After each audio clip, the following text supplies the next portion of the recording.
I work with the Millennium Project that began 15 years ago as the futurist part of the United Nations. And in the last 3 years, I have also been working at Singularity University that I want to tell you more about later. The Millennium Project, we have offices all around the world, including here in Brazil. And we publish every year a report about the future of humanity. And this year, actually, we talk about Latin America in the year 2030 and how things are going to be in the year 2030. Okay, 3 years ago, a university was created with Google and NASA, and now we have many other sponsors to prepare humanity for what is going to come in the next 20 to 30 years. And one of those things, obviously, is energy. The big energy source in the planet, obviously, is solar power. If you look at the amount of solar power we receive, in 1 hour of solar power, we receive energy for about 1 whole year. 1 hour of solar energy for 1 year. Then we have other sources like wind energy and so on. But there are problems like global warming. Global warming, as you know, is real. Global warming is happening. Okay, so we have to consider one of the big issues is not only energy, but also the environment. Energy is changing in different waves, and each wave is cleaner, and it has less carbon, which is the bad part, the carbon. So we are going through a decarbonization of energy. And the creation also of an energy internet. This was a concept that was invented almost 40 years ago, and now actually has received that name, the Internet, energy internet. And this will connect the whole planet, and we will move from dirty energy into clean energy, with the whole planet connected through this energy internet. Besides that, also, we are moving into biofuels, bioenergy, and Brazil is a power in the world in terms of biofuels. Okay, and there is a scientist called Craig Venter, who is also one of our faculty at Singularity University, and he's working on artificial bacteria that will produce biofuels. So this is one of the new innovations in energy coming up. Energy also, in terms of solar power, it's becoming increasing exponentially, and the cost is decreasing exponentially. In the next 2 years, we are going to reach what is called grid parity. Grid parity, when solar energy is going to become cheaper than fossil fuel energy. And at that time, the whole planet will move into solar energy. If we needed to power humanity with solar energy, we basically only need 6 blocks in some of the deserts of the planet. These 6 blocks, each one of 100 kilometers by 100 kilometers, that would produce enough electricity for civilization today. So actually, it's not so much land that we need. In Europe, together with North Africa, they are working on a project called TEDxRio. TEDxRio, in the next 20 to 30 years, they want to produce all the energy that Europe needs from North Africa. And this is just beginning, it's in negotiations, but this will be fantastic. It will be like a Saudi Arabia of solar energy for Europe. And the same could happen here in the Americas, with Brazil, the new Saudi Arabia of solar power for the Americas. And we are going to have all kinds of solar-powered animals, like this solar donkey.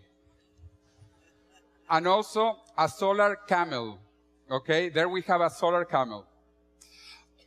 We will power humanity, every part of the world, including Africa, that is the dark continent so far, with electricity in the next 20 years, because we are going to have this energy internet connecting the whole planet. And energy eventually will be free. Energy is going to be like the internet, that basically it's going to be everywhere free. NASA has a plan for the year 2020 about a space-based solar power. And this would work with this kind of solar satellites orbiting planet Earth. And then this energy will be beamed through microwaves to planet Earth. The Japanese are working on something similar. And by the year 2030, they want to begin powering Tokyo with this electricity coming from outer space, where the sun never sets. The sun never sets in outer space. So this is continuous energy source all the time. And we need this energy because also we will begin finally exploring space. We are going to leave our tiny planet in the next 10 to 20 years to begin with finally moon colonies and Mars colonies. And for that, we need a lot of energy. This is a very complicated scale, which is called the Kardashev energy scale. Kardashev is a Russian scientist, an astrophysicist, who computed the amount of energy in the universe. And he talked about 3 different types of civilization. Civilization type 1 is a civilization that uses all the energy available to its planet. In our case, planet Earth, we receive 170 terawatts of solar energy continuously from the sun. That could make us civilization type 1. But we are very far from being civilization type 1. And then there will be civilization type 2 when we use the solar power in the solar system. And civilization type 3, a civilization that uses all the solar energy in a galaxy. And eventually, a civilization type 5, which would be all the energy available to the universe. And that is a big, big number. If you look at the bottom here, it's 1 times 10 to the 46 watts of power is available in the universe. So we are babies still in terms of energy. We are babies. We are not even close to be civilization type 1. To give you an order of magnitude of how much energy and power we have, a human body produces and consumes about 100 watts. We are 100-watt machines, and our brain actually requires 30 watts. The brain is the most energy-intensive organ of the body, 30 watts. So we could talk a lot about energy, but I invite you to watch Discovery Channel Latin America. There is a series which is called Latin America 2111. And I was the advisor for the energy program. So I hope that you can watch this in Discovery Channel Latin America. But I want to talk more about the future and what is going to happen besides energy. And for that, I like Mafalda, the most famous Argentinian philosopher. And you know, when people ask Mafalda, what is the future? And she says, well, the future is no longer what it used to be. So Mafalda is a very famous philosopher. And futurists, we talk about 4 ways of looking at the future, 4 ways. First, the passive attitude, like an ostrich that hides its head and doesn't want to see what is going to happen. The worst possible type of futurist. You don't want to know what is going to happen. Second is to be reactive. When you prepare for something, you respond like a firefighter. The third type is preactive, when you want to really prepare for something happening. But the 4th and best type of futurist is to be proactive. Proactive, so that you can build the future. You can construct the future you want to be in. So I hope that there are no ostriches here. But if there are ostriches, I hope that you are technological ostriches. Okay? Using technology to change the world. 3 years ago, Singularity University was created with the initial support of NASA and Google. This university is located in Silicon Valley in California. We have had students from all over the planet. In this room, we have 4 of our students. 4 of our students are here in this room, and I talked to you before. So we want to have more Brazilians. We want to have more people from all over the world, because our mission is to use technology to change the world for the better. And the idea of the singularity might not be known to all of you. Please raise your hand if you know what the singularity is. Have you heard about the technological singularity? This idea was popularized by one MIT engineer called Ray Kurzweil. He wrote this book, The Singularity is Near, in 2005, and this has been the most widely sold book in Amazon.com in science and technology. And he talks about the singularity as the time when technology changes so fast that humans cannot keep track with the technology unless we enhance ourselves, unless we modify ourselves with the technology itself. There is another shorter definition of the singularity, which is the time, the moment, when artificial intelligence reaches human intelligence levels. And that is the last invention that humans will ever make. Because after having intelligence superior to human intelligence, there is nothing that we can do unless we enhance ourselves with technology. Now, how can you know that, if this is going to happen? If you look at the trends, which is Moore's Law, Gordon Moore was the founder of Intel, co-founder of Intel, and he discovered that every 2 years, computers double their power, and they become cheaper. And this trend continues. This is a logarithmic scale. Let me show you what has happened in the last 30 years. 30 years ago, we used the IBM punch cards. This has 1K of memory, 1K. This was an electromechanic memory. And these were invented later. The floppy disk of 8 inches, also this has 1K. But this 1K was better because this is electromagnetic and this is mechanical. And this one you could erase and you could write again on. So this is better. But we had 1K and 1K. So 30 years ago we had, in Spanish I say, K y K, it gives una caca, una caquiña de memoria. 30 years ago. Then we moved from this to different, more advanced memories. You all knew this probably, and also this. If you come to Korea and Japan, where I also teach, they are producing these new types of memories that are like Lego pieces that you can add on to them. This is 128 gigabytes. 128 gigabytes. So look, we have gone from una caquiña to 128 gigabytes. Well, you will remember me in 20 years, and you will remember the caquiña. But this will be the caquiña in 20 years, this. In 20 years, we are going to have computers more powerful than the human brain. And that is computers that have more transistors that the human brain has neurons. So let me keep on talking about that. Time magazine just published recently an article about the singularity. One of the consequences of the singularity is that we will reach physical immortality in 2 ways, on the human hardware and the human software. So let me tell you about that. A few years ago, I went to visit Sir Arthur C. Clarke, who was one of the most famous futurist and science fiction writers. And he wrote, half a century ago, the 3 laws of the future. Law number 1.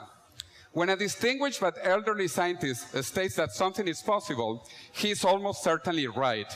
But when he says it is impossible, he is very probably wrong.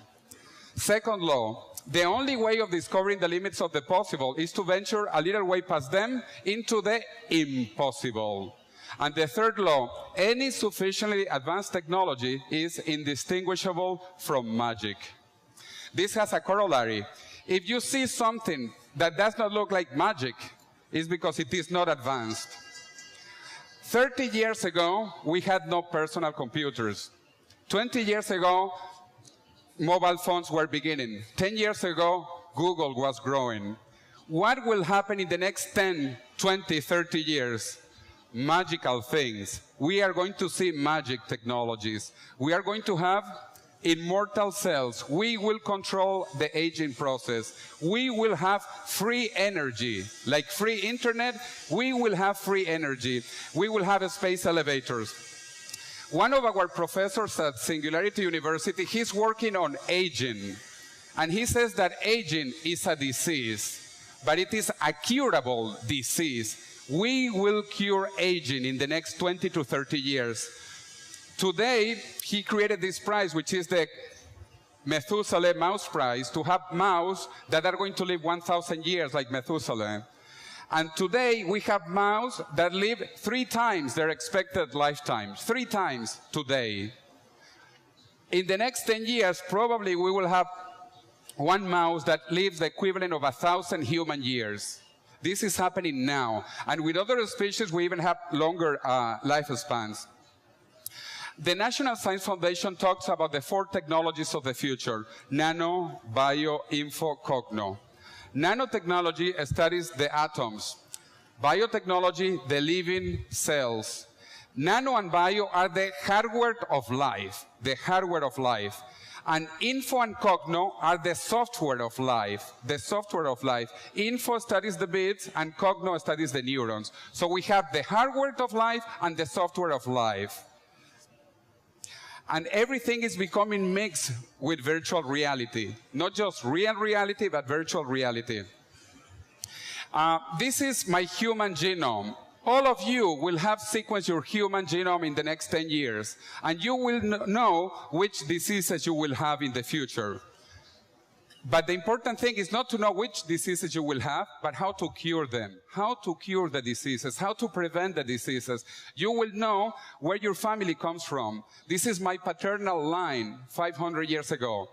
My maternal line also 500 years ago. You can reconstruct your family tree, and you can construct the descendants, the children you want.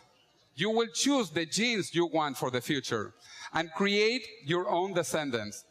And this is actually very cheap. People think this is expensive. It was expensive at the beginning. The first human genome cost $1 billion to do. Now, in a few years, it's going to cost about $10, and it will be done in 1 hour. So this is the complexity of the hardware of the human body, which is 3 gigabytes. The human body is 3 gigabytes. I showed you the pen drive before that has 128 gigabytes.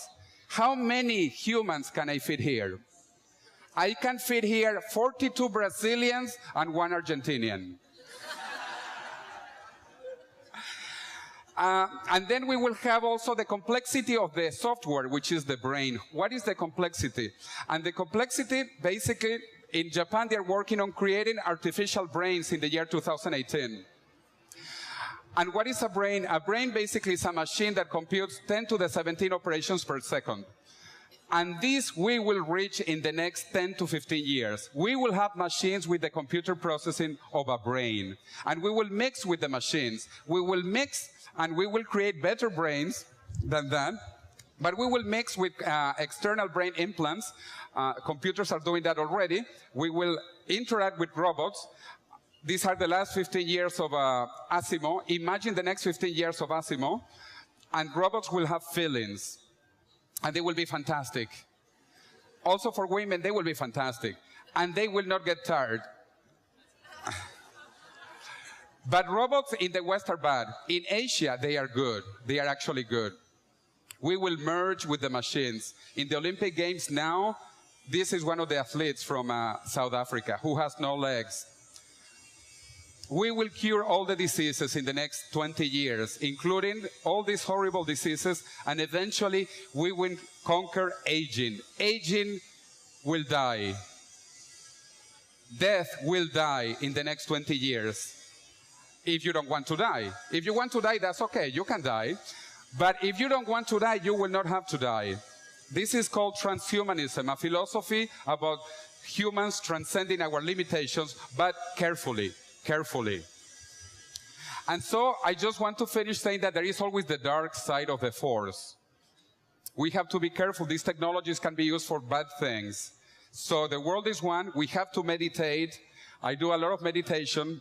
And I finish with this Chinese word that means crisis in Chinese. This expression has 2 parts. The first part means danger, but the second part means opportunity. So in every crisis there is danger, but there is opportunity. Muito obrigado.